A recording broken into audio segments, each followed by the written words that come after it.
Hi everyone, I hope you are doing well. Today we'll talk about how to fix or how to solve the problem of stuck on starting on the application of Duolingo. We click on settings. Here we go to apps, default apps, app settings.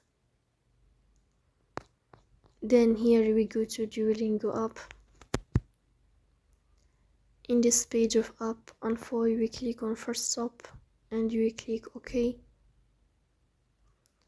Here you will enter to the window of storage.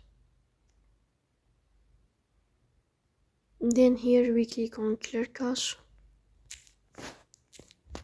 In the end you will turn off your phone and you will restart your phone again to fix that problem.